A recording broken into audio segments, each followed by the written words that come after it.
Hi, my name is Dan Charbonnet. I am a Louisiana native and I am based in New Orleans. I make abstract paintings, very process-based paintings, where I am tearing canvases and creating weaved compositions.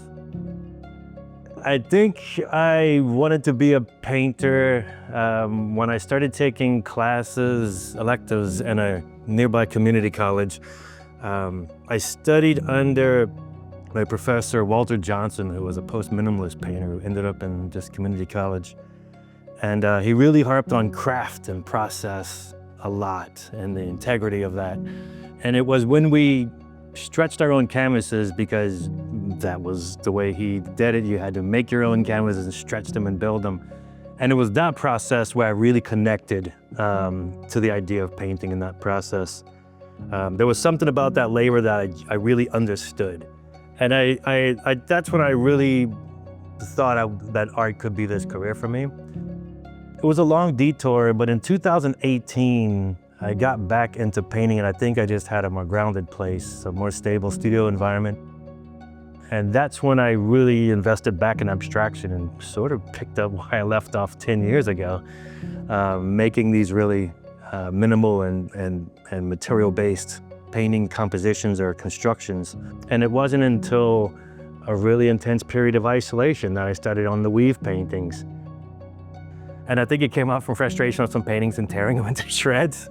And I don't know what happened in the middle of the night, like maybe I'll put them together and weave it. I'm like, this painting isn't that great, but I think the idea has a lot of promise and it has a lot of momentum and movement in it.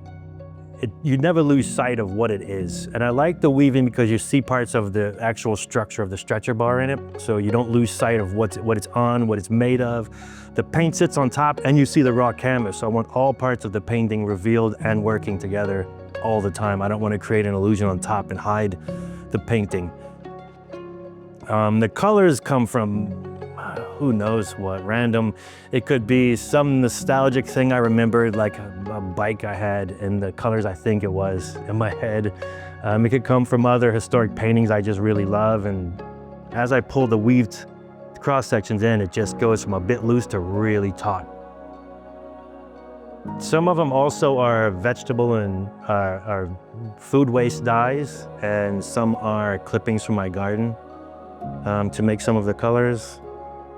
So there's quite a lot of strange aspects, and gardening is a huge part of my process. It's a great teacher. And allowing this weaving process to exist for 5 years and slowly unfold, because I don't want to think ahead too much. If I think ahead too much, then the work I didn't make feels like it's done. It's very meaningful that this process moves very slow and incorporates different memories for me, which hopefully will inspire different memories for someone else. And I really hope it's meaningful for someone else.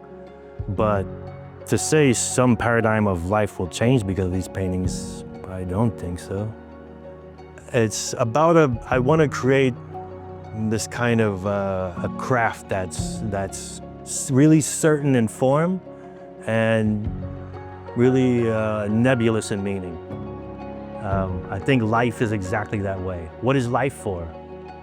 And what is painting for? What is life for? It could depend on your upbringing, your country, anything, economic status. Everything means everything. I mean, life means something different to every single person. So should art. And I think that is the most interesting part of art, that it doesn't have to be defined. It's good to feel appreciated as an artist. I'm living in isolation in my studio for hours making these things, and to have people give me this much respect to want to do this installation and live with it for nearly a year. It's a lot. It's amazing.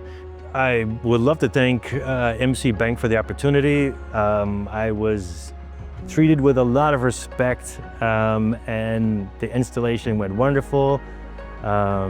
Working with Megan and Chris was fantastic.